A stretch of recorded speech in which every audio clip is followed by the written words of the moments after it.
The Great Depression. So we're going to look at causes. There you go. Causes of the Great Depression. And then we're just going to look at a little bit of the right beginning of the Depression. So what we'll see eventually is FDR is going to become president, and he's going to create a lot of different New Deal programs to try to keep us or get us out of the Depression. But before that happens, we're just going to look at the causes of it, a little bit of what it looked like originally, and we're going to look at Herbert Hoover's response to it. So that's what we're going to do. All right, so here's some pictures. Got to look at pictures, because pictures, they speak 1,000 words, something to that effect. There you go. I know 3 trades. I speak 3 languages. I have 3 children and have no work for 3 months. I only want 1 job. All right, $100 will buy this car, must have cash, lost it all on the stock market. So welcome to the Great Depression. So when we're talking about causes of the Great Depression, this is kind of how I situate it. We're going to go through each cause one at a time. So stock market crash, a tariff, imagine learning about a tariff, the failure of the Bank of the United States leading to bank panics across the United States, and then finally the outflow of gold from the U.S. banking system. So all of these things combined will bring us to the Great Depression. And this is an iconic picture of the Great Depression as well. The world's highest standard of living. There's no way like the American way. And there's a bunch of people standing in line for bread. A bread line.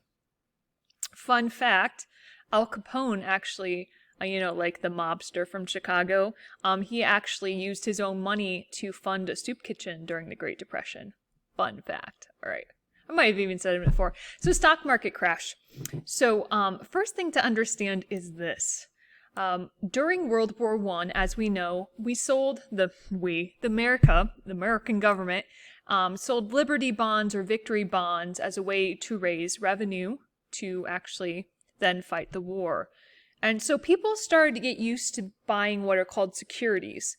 So like a bond. So you buy the bond, and then in so much time, you get the money back plus interest. And so it's a way to make money without working. You know what I'm saying. And so what's going to happen is then kind of after World War I, people are going to be more and more comfortable with buying stocks. And remember, we've talked about stocks a couple of times, but if a company goes public, it means that anyone can go out and buy shares or stocks of that company. So if the company makes more money, the value of those shares go up, you can sell them, you can make some money. And so what's happening is people start speculating on the stock market. Because as we know, the 1920s, up till the stock market crash, there's a huge growth in the economy. And so the stock market's going to go up and up and up and up. So people are like, well, I don't have money, but I want to make money on the stock market. So you can buy on margin. Buying on margin means that you're going to borrow money, and then you're going to use that money to buy stock. So say I borrow $100. Okay, I borrow $100, take it, buy stock. The value of that stock goes up to $120. Well, then I can sell my stock and pocket the $20. Right? So a lot of people who are buying stocks on the stock market were buying on margin, meaning they're buying the stock with money they don't have. Right? And that's kind of, we talked about this a little bit with Western land. We had some, this is like way back in the day, but people were speculating on Western land. They'd buy land with money they didn't have. Once the value of the land went up, they would sell the land, pocket the difference. So that's happening in the stock market because the stock market is rising so rapidly. Another thing to keep in mind, of course, is when this is the situation, oftentimes the true value of the company is going to be divorced from the actual price of the stock. So, a healthy company should be making money. So the value of that company should be going up. The price of the stock should be going up. Like, that's healthy. That's good. That's how it should be. But in the 20s, what we're going to see is the price of the stock doesn't actually match the value of the company. And so you're buying stock in a company at a really high price, and the company's actual, profits aren't matching up. So people are seeing these stocks rise higher and higher and higher, and it's kind of artificial, right? Meaning that the companies aren't necessarily worth that much, but the value of the stock is just getting raised higher and higher and higher. Right. So what we're going to see then at the end of the Roaring '20s is the bust, right? We called it the boom bust decade. The bust happens in October. So really there's kind of two dates connected with it. The first really crash of the stock market actually happens on Black Thursday.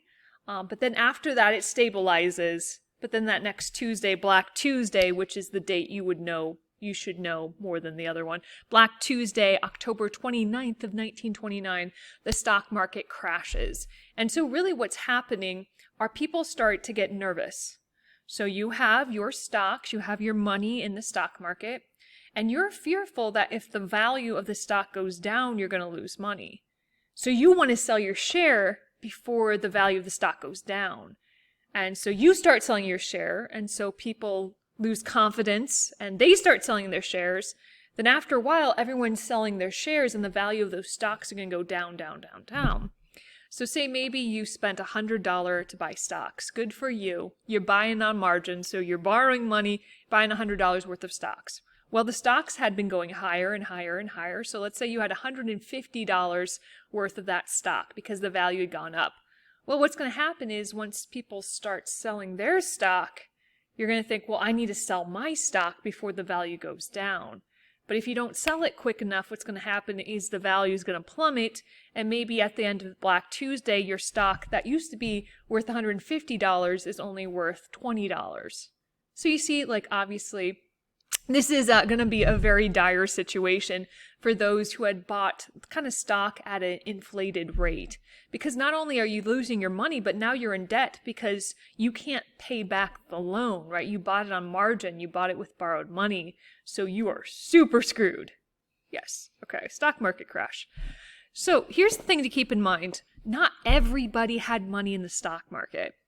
That's just very clear, right? You know, Farmer Ted in Iowa didn't necessarily lose his life saving on the stock market, but it's still going to affect him, right? So it's kind of the ripples of it is what really affects everyone else. So the majority of people aren't going to lose their life savings on the stock market, but that crash is going to create ripples that are going to ripple out across the nation. So here's kind of what happens. Another analogy is kind of the snowball effect. So when the stock market crashed, people started to get nervous, right? When people are kind of uncertain about the economy, they tend to spend less. So if I heard the stock market crashed, probably not going to go out and buy a car. I might not go out and buy a radio or whatever, dishwasher, whatever. So people tend to spend less, especially on big ticket items. All right, so when people spend less, what's going to happen is the price of the goods is going to go down, because companies are trying to encourage you to buy their product. And so their product, they're going to lower the price to try to tempt people to buy it. But when the price of the goods goes down, the profit goes down as well. And when the profit goes down, companies are going to be starting to lay off workers. So workers are laid off. When workers are laid off, they have no money to buy goods. And so the price goes down and the profits goes down, and so it goes. So really, not everyone lost their life savings in the stock market crash, but that's going to trigger or kind of ripple out. People are going to stop buying stuff, prices go down, profits go down, people are laid off. So at its height, which we'll see later on 1933, about a quarter of the population was unemployed. Yeah. All right, so here's just a couple of things. These are all very random. I never know where to talk about this. I think this is fun. So ticker tape parades. So New York City specifically is known for ticker tape parades. So if there's like a war hero coming back and we're celebrating that, if there's an astronaut landing on the moon, we're celebrating that. Back in the day, what was very common is ticker tape parades. So up to like the I don't even know when, like up until modern computing, what would happen is businesses would have ticker tapes. So ticker tapes, here's a little ticker tape, would actually kind of print out the value of the stock, because you obviously wouldn't know. And so if you had a ticker tape, though, those could be read and the value of the stock could be adjusted. And so in New York, specifically the financial district, there was a lot of ticker tape lying around. And so when there was like something to celebrate, they'd have ticker tape parades where they'd throw the ticker tape out of the window. This is neither here nor there, but I'm guessing like the range would be from like the 1880s to like the 1970s-ish. This is how you would know the value of stocks. Ticker tape. That date range is pretty janky, but that would be my guess. Moving on. All right, and then once again, common stock prices. You can see the 1920s. Ooh, they're going up. And then 1929 right there. October 29th, 1929, Black Tuesday. Boom! Down, down, down it goes. Yikes. All right, so that's the first really cause we're looking at, the stock market crash. And the aftermath of that is massive unemployment. The next is a glorious tariff. Oh, goodness. Let's talk about another tariff. So, we're actually going to talk about two tariffs quick. So just so you know, 1922, after World War I, we put in place something called the Fordney-McCumber tariff. And that was an average tariff of about 40%. And now that's pretty high. So even before the stock market crashes, 1922, we have a 40% tariff, the Fordney-McCumber tariff. And so in 1930, after the crash, what we're going to do is we're going to even up that. So the Smoot-Hawley tariff, there you go, is a 60% tariff. Now let me remind you, for the 100th time, a tariff is a tax on imported goods. The idea, think of a tariff as like a wall, an economic wall around your country, right? The idea is you're trying to protect American businesses by putting the 60% tariff on imported goods. So it's going to be really hard for European goods or whatever to compete with American-made goods because the tariff is so high. So what's going to happen is because we have a 60% tariff on our goods, European countries are going to follow suit. They're going to create really high tariffs as well. And so pretty much international trade is going to be put on hold. On hold? It's going to stop. And so the Smoot-Hawley tariff, once again, is going to be a trendsetter that's going to cause other countries to have tariffs. And there you go. The Hawley-Smoot tariff sink all the economies. And in case you're wondering, who is this named after? Here's Representative Hawley and Senator Smoot.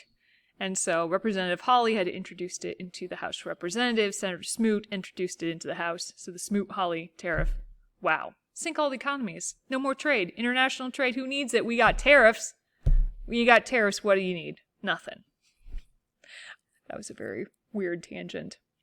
Okay, so next thing we're going to look at, where I am, I'm going to move you over here. Move over here. Is we're going to look at the failure of the Bank of the United States. All right, so, okay, first things first. We're going to review the Bank of the United States, okay? So if you think back, way back, Andrew Jackson back. Remember, Andrew Jackson really did not like the Bank of the United States, and so he killed it by taking the government's money and instead putting it into smaller pet banks. So just to kind of remind you, we did have something called the Bank of the United States before, and it was certainly a bank that was connected with the federal government.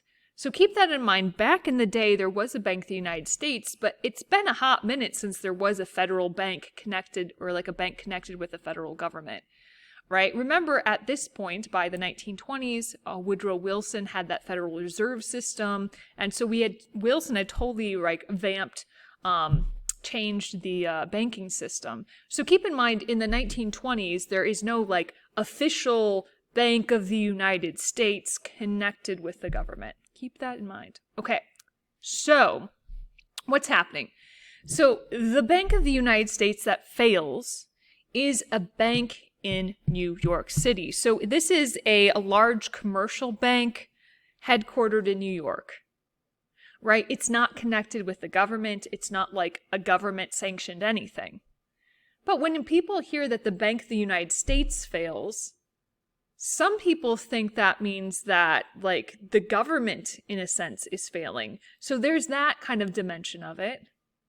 But also, when a bank fails, all the depositors lose all the money they had deposited. So say you had $1,000 in the Bank of the United States. If the bank fails, meaning if the bank goes bankrupt, back in the day, you're out of luck, right? You didn't have that $1,000 anymore.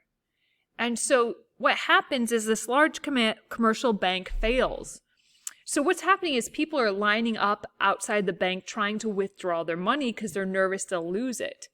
And so there's pictures like this of people standing outside of the bank for days on end, waiting to see if they can get in to get their savings out. But all these people, like I said, they're going to lose out. So their deposits are going to be wiped. So when the bank fails, back in the day at least, when the bank fails, everyone lost their deposits. And so what's going to happen is people are going to hear about the Bank of the United States failing. They're going to read about people losing their life savings overnight. And so what's going to happen is it's going to trigger bank panics and bank runs across the United States. So once again, this is kind of the first thing to happen regarding the failure of the banks. This large commercial bank, the United States, the Bank of the United States, a large commercial bank in New York fails. People lose their deposits. And so people across the country are going to start running to their banks to try to withdraw their money so this doesn't happen to them. And that's going to cause other banks to fail. All right, so here we go. So we're now looking at the failure of the Bank of the United States leading to what I kind of mentioned just a second ago, bank panics. So let's talk about bank panics and bank suspensions. All right, so we are going to do this is so generalized, it's almost not true example of how banks work, okay? So say you are a farmer. And World War I was really good for American farmers because while Europe is busy fighting, they're not farming. And so there was a huge demand for American wheat, American food, American farm crops and stuff. And so the value of those crops were going up. So World War I was pretty good for the American farmer in the sense that there was a huge demand. So the value of the crops go up. So a lot of farmers decided to hey, you know what? I'm going to take out a loan so I can buy more land so that I can make more money. So we're just using the example of a farmer. You could use other examples. So we'll say Farmer Ted, takes out a loan of $10,000 in order to buy more farmland, whatever. So back in the day, that loan could be recalled. So at any time the bank says, I need my money back, the farmer is supposed to give them $10,000 back, but oftentimes when a loan's recalled in that situation, the cash isn't liquid, right? They had invested it in buying the farm. They don't have $10,000 in a piggy bank. And so what would happen if the farmer is unable to give that money back, the bank would foreclose on the farm, which means the bank now owns the farm. So the bank would then turn around to sell it to try to recoup some of the loan they'd given to the farmer. So keep that in mind. That's just a general idea. And also remember, in part, how banks make money is by charging interest. So if you want to, buy a home, you might get a mortgage, which would be a loan on a house. And so you would pay back the loan, but also you would pay it back with interest. Or for student loans, praise the Lord for student loans, you'd borrow money to go to school and you'd pay that money back plus, 6% interest, something like that. And so that's kind of how banks make money. Basic idea. All right. So let's talk about what a bank run would be, a run on a bank. So once again, say people get nervous. They don't want to lose their life savings like those people in New York City did. And so they go to their local bank, but a lot of people show up to withdraw their money at the same time. That's going to be a problem. Because once again, once you deposit money, the bank is going to take that, loan it out to other people, charge an interest, make some money. So typically back in the 20s, this worked, it worked fine. Because if I needed, just one person needed to withdraw money, that was fine. But if everyone shows up wanting to withdraw all their money at the same time, that's not in the back vault. And so what you're going to have to do if you're a bank is you're going to have to then start recalling loans. So if there's a bank panic, there's a run on the bank, everyone's trying to withdraw their money at the same time, then as a bank, I'm going to have to start recalling loans from Farmer Ted or from, Samantha or whoever I loaned that money out to. So as I'm recalling these loans, a lot of times, for example, Farmer Ted, as mentioned, he can't pay the money back right away. And so I'm going to foreclose on his farm. So I'm going to sell his farm as quick as I can to get some money out of it. And oftentimes, I'm not going to be able to cover the loan. So say I loaned him $10,000. I sell his farm for $7,000. I'm losing $3,000. So if the bank does that enough, they'll lose enough money where they can't cover the deposits. And so what's going to happen is the bank's going to lose a lot of money. And if they foreclose a lot, they're going to lose a lot of money. And if they eventually run out, that means the bank fails. This is getting a little complicated, but once again, this is very the banking system, there's a lot more to it than what I'm saying, and has changed a lot since the 20s. So what happens if the bank fails? It means it goes bankrupt and the depositors lose their money. So this is just kind of to see about 9,000 banks did end up failing during the Depression. And that's about 9 million savings accounts that were wiped. So we're going to see this is going to be an issue, right? So not only are people unemployed, but now people are unemployed and their life savings just got wiped out. I tell you what. All right, keep going here. All right, and then now we're finally going to look at something that's a very simple idea, but the outflow of gold from the U.S. banking system. All right, I'll move myself. All right, so back in the day, we've mentioned this before, we were on the gold standard, right? Where you could exchange cash for kind of hard currency like silver or gold. So for example, this is a silver certificate that says $1 silver payable to the bearer on demand. So back in the day, you would say, well, why is this piece of paper valuable? You know, why if you drop a $20 bill and it starts to, the wind picks up and it starts to kind of escape from you across the parking lot, why am I going to be running after that little piece of paper? Well, back in the day, I would run after that little piece of paper because I could exchange that for gold or silver, right? We're on the gold standard. That's why that piece of paper was valuable, okay? However, by the way, today, we're not on the gold standard. So I'm going to flip here.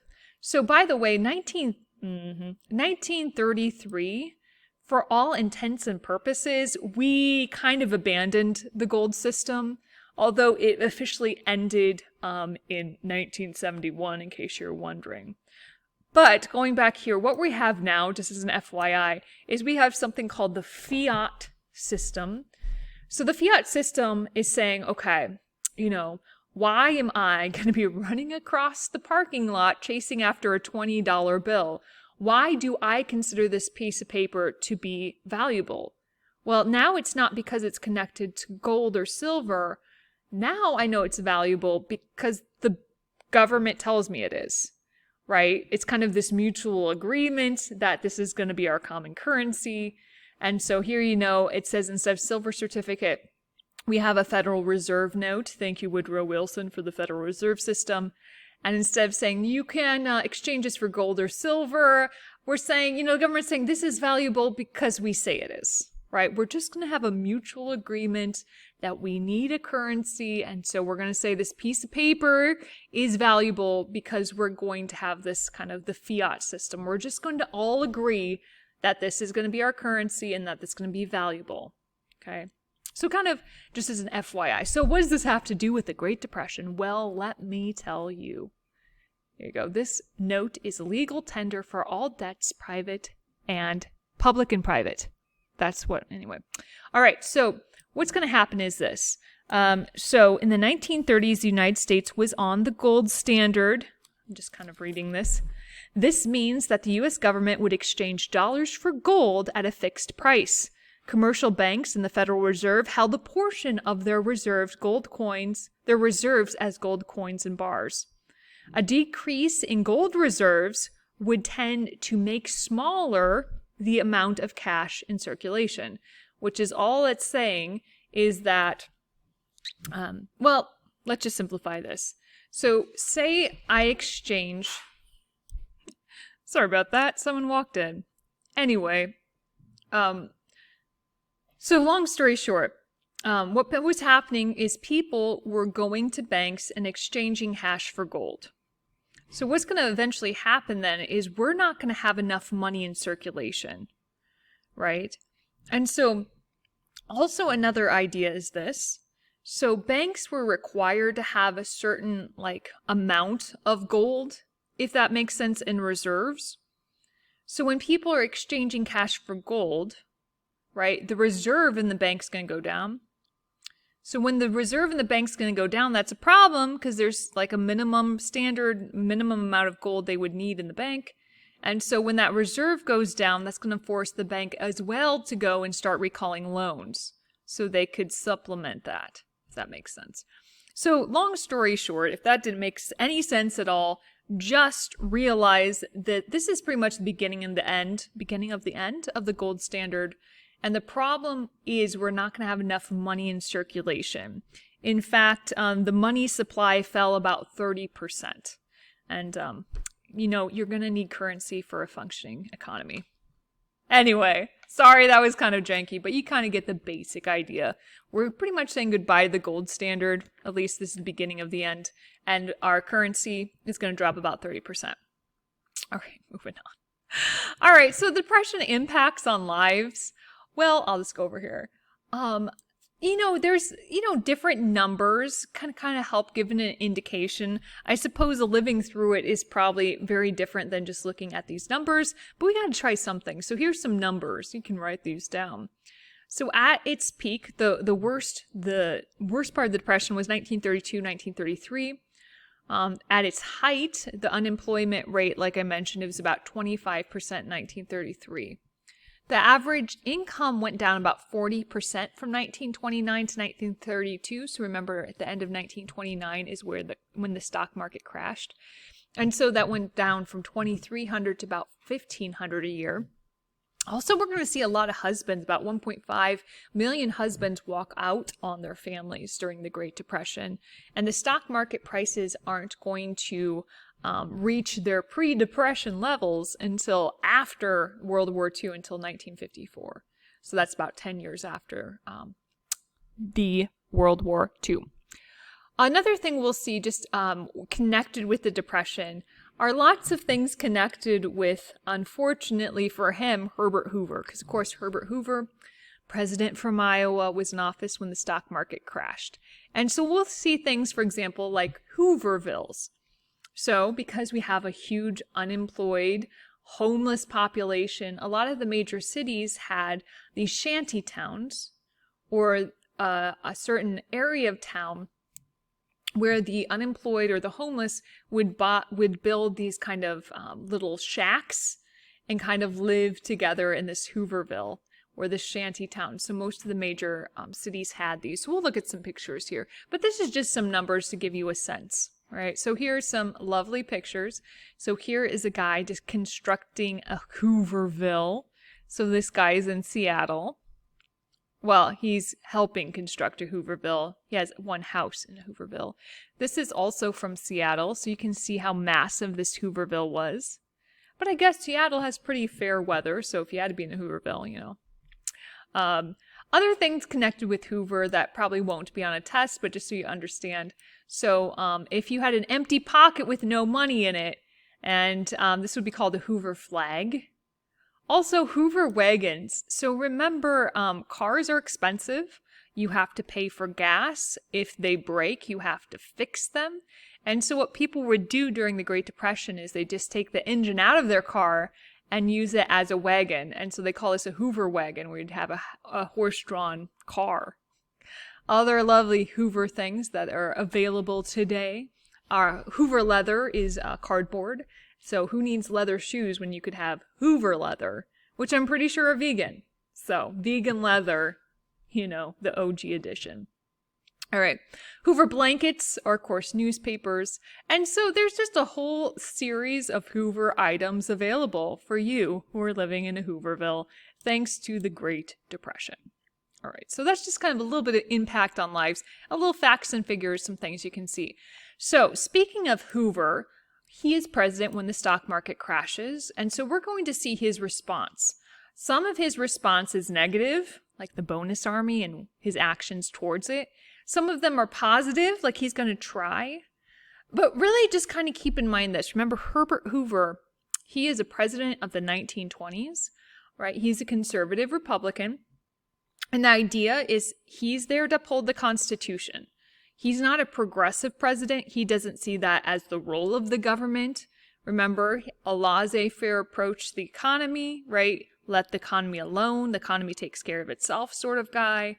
And also, remember, the government, in his head, is supposed to be small, right? The government isn't personally responsible for people. Remember, like I said, like Thomas Jefferson thought the government should be there to uphold natural rights and nothing else. And so Hoover's kind of like that president, all right? So keep that in mind, before you throw him under a bus. Keep that in mind. That's his view of government. We're here to uphold your natural rights. We're not necessarily here to solve all of your problems. So let's look at some of the responses. One of the perhaps most negative ways he responded to the Great Depression was the way he responded to the bonus army. Now let's chat about the bonus army. So World War I had just happened, as we know. Well, recently, relatively speaking. And so before even the stock market crashed, what happened is the government had, in gratitude for the service of our veterans of World War I, promised them a bonus. So even before the stock market crashed, before the Great Depression, the government had promised a bonus for all of those who had served in World War I. So the bonus, just so you know, it was going to be $1.25 for every day a person served overseas, and then $1 for every day a person served kind of in the U.S. And so this bonus was supposed to be paid out in 1945, right? So anyway, when the Depression happens, there is a movement to pay those bonuses early because people need money now. And so there was a bill introduced to Congress which would allow those veterans to get their bonus early. So what happens is thousands of veterans show up in Washington, D.C. in support of the bill. Unfortunately for our veterans, the bonus bill fails, right? The bill to get the bonus early, I should say, fails. And so once the bill fails, many of the veterans go home, live their lives, that sort of thing. However, what's going to happen is about 2,000 of them stick around. Where else they have to go, right? We're homeless, whatever. And so 2,000 of them remain in DC, and they kind of set up their own little Hooverville. And so this is called the bonus army, right? Because they were veterans of the army. They were there for the bonus.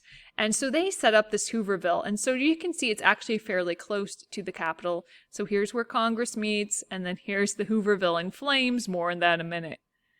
And so Hoover really doesn't like that there's this group of homeless veterans hanging out in the Capitol. And so he tells the army to take care of it. So Hoover sends the army on army vets. Not the best PR move, right? Probably not. Okay. So the army goes in and really cleans up shop. Now, when I'm saying the army, the guy in charge of this maneuver, if you will, is none other than General Douglas MacArthur.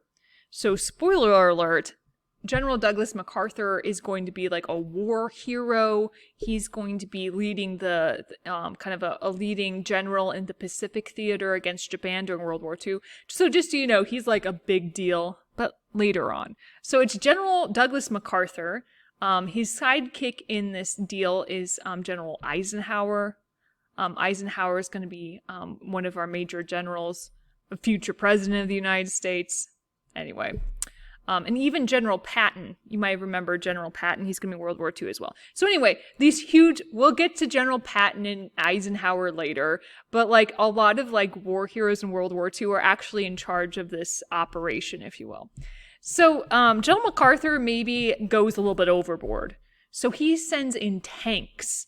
And he's using tear gas. So he's going in, descending on this Hooverville like they are the enemy, right? And so he's using tear gas, clearing them all out. He has tanks. He's burning everything in flames.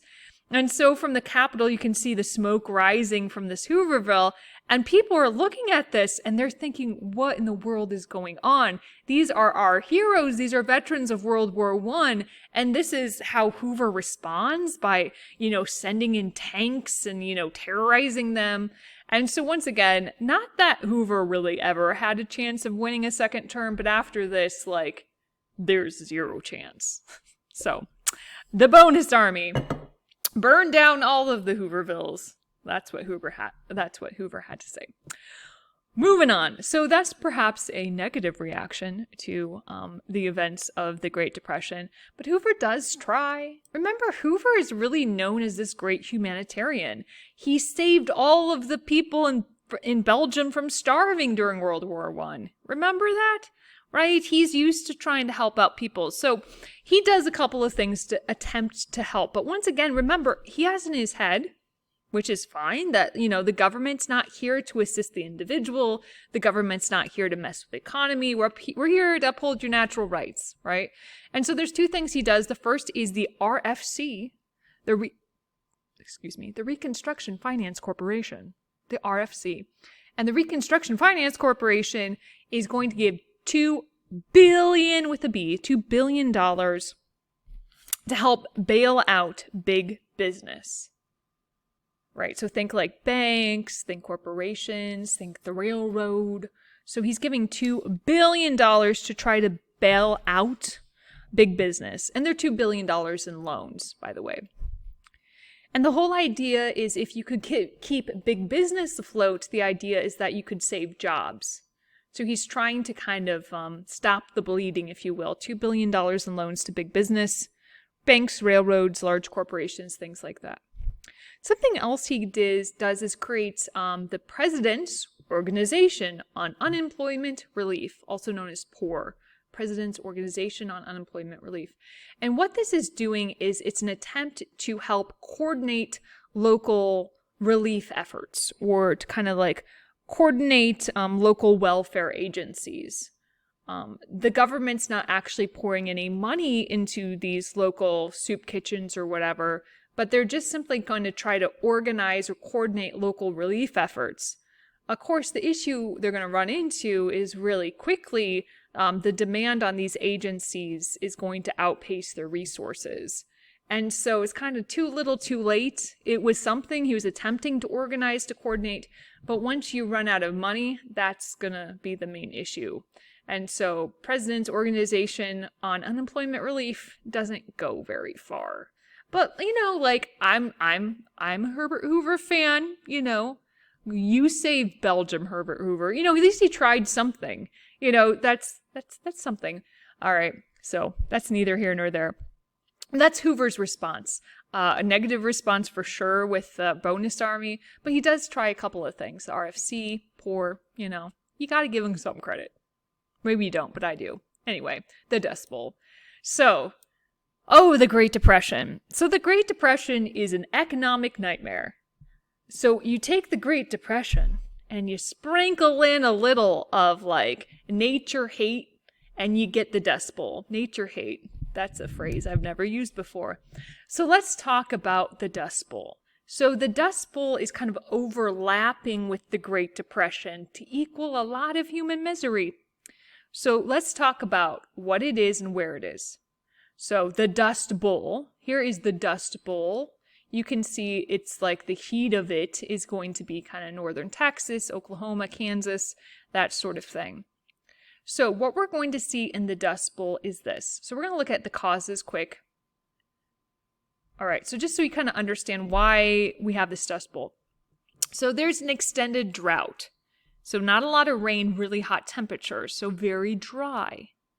And then we, instead of using horses and plows, we now have mechanical tractors.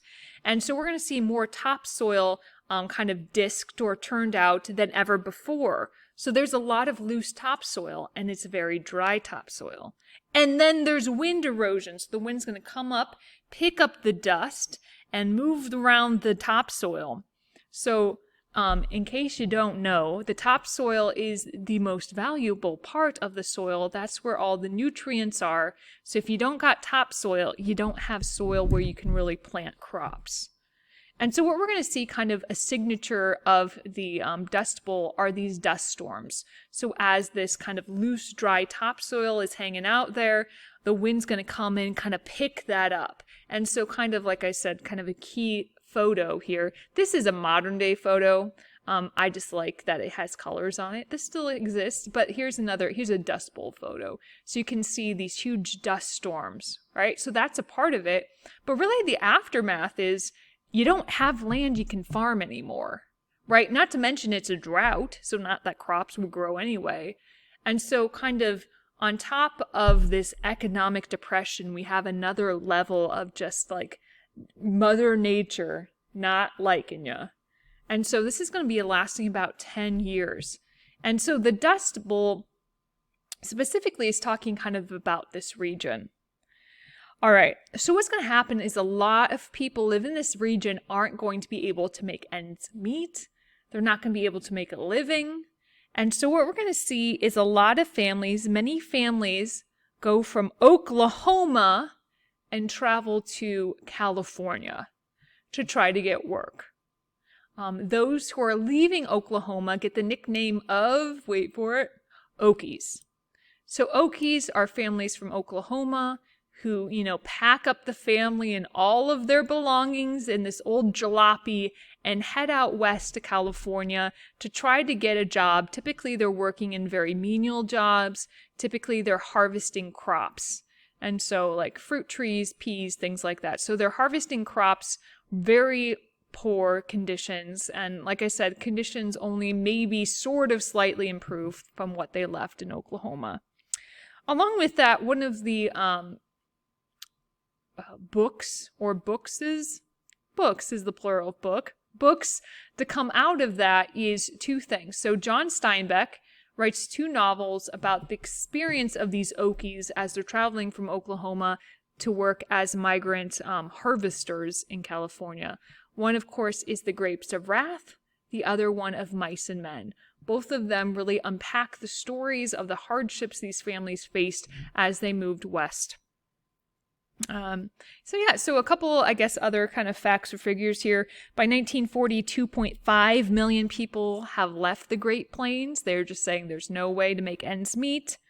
Between 1930 and 1935, about 750,000 farms were lost due to bankruptcy. So you can see people here just aren't going to be able to make a living. A lot of them leave. You can see they go other places, but the Okies specifically are the ones that John Steinbeck's going to write about in Mice and Men and The Grapes of Wrath. Yikes. Okay, so let's just kind of review for a second. Move myself. Here I am. Oh, there I am. So we're talking about the Great Depression. We talked about causes of the Great Depression, like high tariffs, the stock market crashing, unemployment, bank runs, things like that. We looked at the impact on people's lives. We saw Hoover's response, and we saw, of course, the dirty 30s, as they call it, the Dust Bowl. What we'll see next then is we'll see a new president. We'll have FDR come into office, and he's going to create this series of governmental programs called the New Deal that's going to attempt to get the United States out of the Great Depression.